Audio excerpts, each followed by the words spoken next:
If you could go back in time knowing what you know today and give your younger self one piece of advice, what would you say? People view you as not an ongoing person anymore. It's sad and lonely. There's no cure and there's no hope. It's a big mistake. That's something that I only discovered 40 years into my life. 5 years ago, I wasn't like this at all. It's hard, bloody hard today. You'll make yourself miserable. You want the truth? In this video, I'll be in Montreal, Canada, asking strangers in their 80s, some of the oldest and wisest people in the world, what advice they would give to their younger self. Let's get into it.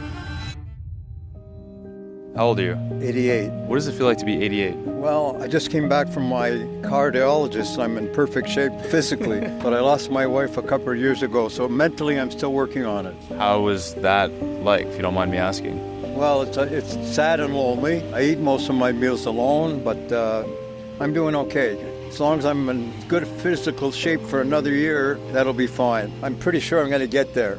Yeah. How long were you guys together for? 63 years. It was a perfect relationship, but, my wife contacted ALS. She lived for a year after the diagnosis, but there's no cure and there's no hope, and she had no quality of life. But she opted for medical assistance in dying and went very quietly and with dignity. What was your favorite memory of her? Oh, everything. 3 sons and 7 wonderful grandkids. We did a lot of cruising. We were in Vietnam, we were in the Baltics. We had a good life. What did she mean to you? Everything. How old are you? 70. What does it feel like to be 70? Oh, man. It's been a rough year. My wife died at the end of March, and my mother died 2 weeks ago. Otherwise, I'm doing good. How long were you and your wife together? 35 years. It was a great combination. We did real well. So I kind of lost my mother, who I was with for 70 years. Mm-hmm. And I lost my wife, with whom I was with for 35 years. Yeah. So a lot of adjustments. Can you define the word love? Wishing the best for the other person. What is important to you guys at this point in life? I think for me, is now I lost my husband this year. He was 97. And it's very hard to live alone after you've lived with someone for 60 years. Really different kind of living. And everything starts to go. Like your back told me I've got bones broken in my back. I'm like, broken? So that's why I'm with the walker. Like 5 years ago, I wasn't like this at all. Everything goes. My eyesight is going. But I'm alive. I'm here, and I see my grandchildren, and I see my kids. All right, I just want to cut in here. It's the first video that we filmed, I think, where an overwhelming number of the interviewees have dealt with loss recently. These videos, it's one thing to listen to the advice you hear, but it's also another thing to really think about what these people are saying. Like, we are going to be going through very similar emotions and feelings that they are going through right now. I just invite you to take the time to text somebody that you love. Not text them, honestly, don't text them. Take time to call somebody, to go make an appointment with somebody that you love. Tell them that you love them, tell them you appreciate them, and you never know when the last time will be. Life is really short, and all these interviews have been showing me this recently, so I know I'm going to do that after I finish filming this today. So how does the world look at you differently? It's just by the age, and if you're 88, you probably have dementia. You have very few interests left in life. People view you as not an active, ongoing person anymore. It's a person who is saying goodbye, you could say. But you don't feel that way, right? I don't feel that way. Not yet, anyways. Yeah. How do you feel about the way people think about you? I accept it because I know it's the truth. That's what they think. I must have thought the same thing when I was younger. What have you done in your life to feel this good at this point? A lot of exercise. I'm in the gym 3-4 times a week, bicycling, walking. Like even now, I'm going for lunch. I'm up to 10,000 steps. Yeah. Amazing. My grandfather died when he was about 97, and he remained intellectually active to the very last day of his life. And I'm very busy. I'm writing and doing voiceovers. I'm very, very busy. My days are full. If you know how to channel your creativity and you let others benefit from it, you've defeated age. I'm also a fine artist, and nobody can tell you when to stop that. So you're in control. It's not like you have to retire from your job. And that, I think, is very, very satisfying in some ways, that you can just keep producing, keep making. What's the truth about life that you could teach to young people? If you live in the past, you're depressed. If you live in the future, you're anxious. But if you live in the present, you're at peace and focused on the present. That everything is impermanent. So let's enjoy this moment 100%. Everything has a beginning, everything has an end. When we are young, we think that it's never going to end. It's a big mistake. Enjoy the moment. Exactly. And also not to be so full of yourself and so proud in the sense of empty pride, what you can do with your body or what your achievements. You know, as you get older, you see that many of those things get weaker, you know, like your body is not as strong, so you cannot do as much. But when you are young, you know, sometimes you look at old people and you say, oh, you know, why don't they move faster, you know?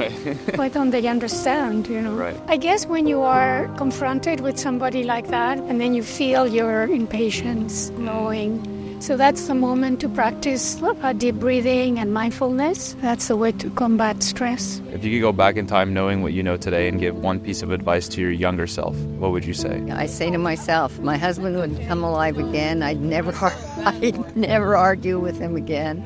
I would want to encourage that guy to be more able and courageous to act on his gut feeling. That's something that I only discovered 20, 30, 40 years into my life. You know, what is this gut feeling that people talk about? It was as if it was a sound that was beyond my ability to hear. I was brought up in an environment and a mindset where you did what you were told, you obeyed. That resulted me in getting into a relationship that I went too far in it because I don't want to disappoint her, don't want to say no. And, you know, my gut feeling was saying, like, this doesn't feel good. I wish I'd had more courage in myself, more confidence in my gut feeling. What's the lesson or takeaway that you have from that experience? It's one of balance, not being a total robot and not being a total, inward-looking person either. You know? If you could go back in time knowing what you know today and give your younger self one piece of advice, what would you say to her? No. No. Nothing.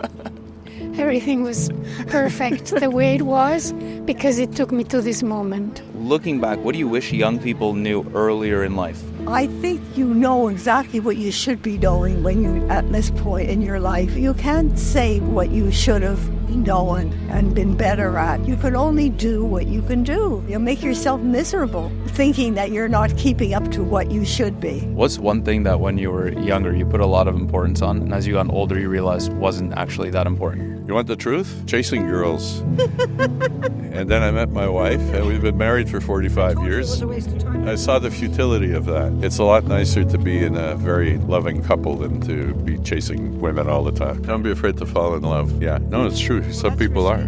Some people are very sort of, they're afraid of becoming dependent or getting hurt or whatever, but you shouldn't. You got to risk it. What's your recipe for living a good life? Do the right thing was the number one thing. That was my wife's credo. Keep your chin up, don't be judgmental, and give the other person the benefit of the doubt. Kindness, fairness, honesty. She had it all. She had it all. I mean, I could go on and on. She had it all. A lot of people my age feel very lost in life. They feel like it's very hard to navigate their life, to figure out what they want to do. What would be your advice to those people? How do they figure their life out or piece it together? Well, I'm 70 and I feel very much like you do. I mean, apart from wanting to have a really good relationship, which I succeeded after a number of failures, I never really had any major goal. Never really had that kind of a priori list. It's sort of more like, wow, what does she like? I learned a bunch of things.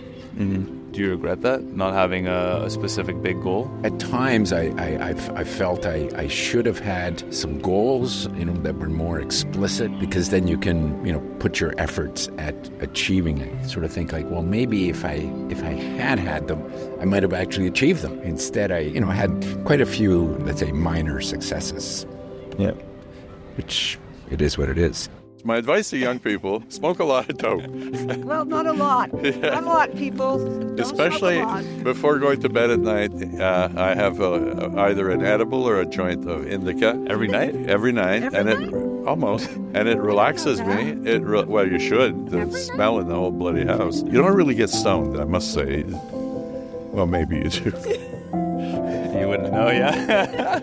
We have to work with what we have and start from there. How do we figure out what we need? What costs us the most to do, that's what we need the most. Which costs us? Like energy-wise? The effort. Is that also what scares us too? Yes, scared, bored with, or no, I don't want to bother with that. Well, maybe you have to look into it. Don't focus on all the noise that's around you. If there's nothing you could do about the noise around you, find something positive that you could do and affect other people. My expression is, I aspire to inspire. If you could go back in time and give your younger self one piece of advice, knowing what you know today, what would you say to him? Develop more personal friendships. You know, men don't usually have a lot of friends. My wife had hundreds. At her funeral, there were 150 people and 200 condolences on the website of the funeral home. You know, she was really loved, and I know I can do better. What is the value of community? The value is very important. The influence is very important. If it's fraught with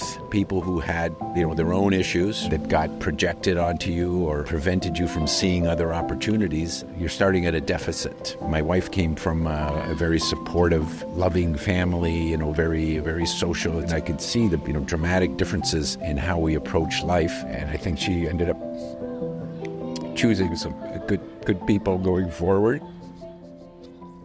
Me included, I guess. Invest heavily in your relationships. Relationships are more important than anything else. Having relationships that are good or someone very close to you is worth everything, more important than anything else. Then from there you go on, but you have to have that. Don't cheat on it and don't run away from it. Most people are not doing that. It's a very individualistic society right now that we live in, at least for young people. For themselves. Everyone's anxious about being forgotten or not get where they want to get. It's hard. Bloody hard today. I'm glad I'm not that young and struggling. I couldn't do it. I mean that I couldn't do it. Thank you so much for watching this video. Listen, our mission is not just to inspire you to live a more fulfilling life through these interviews, but to also give you the tools and resources you need to make it happen for yourself. The way that I was able to make it happen for myself and live my dream life was through creating content. Now, if you're a busy professional and you want to gain the freedom to do more of what you love, to do what you want, when you want, with who you want, and you believe that content creation could be the path to helping you get there, I made a free video for you to help you get started. Click the link in the description to watch it. Thanks again for watching the video, and I'll see you in the next one.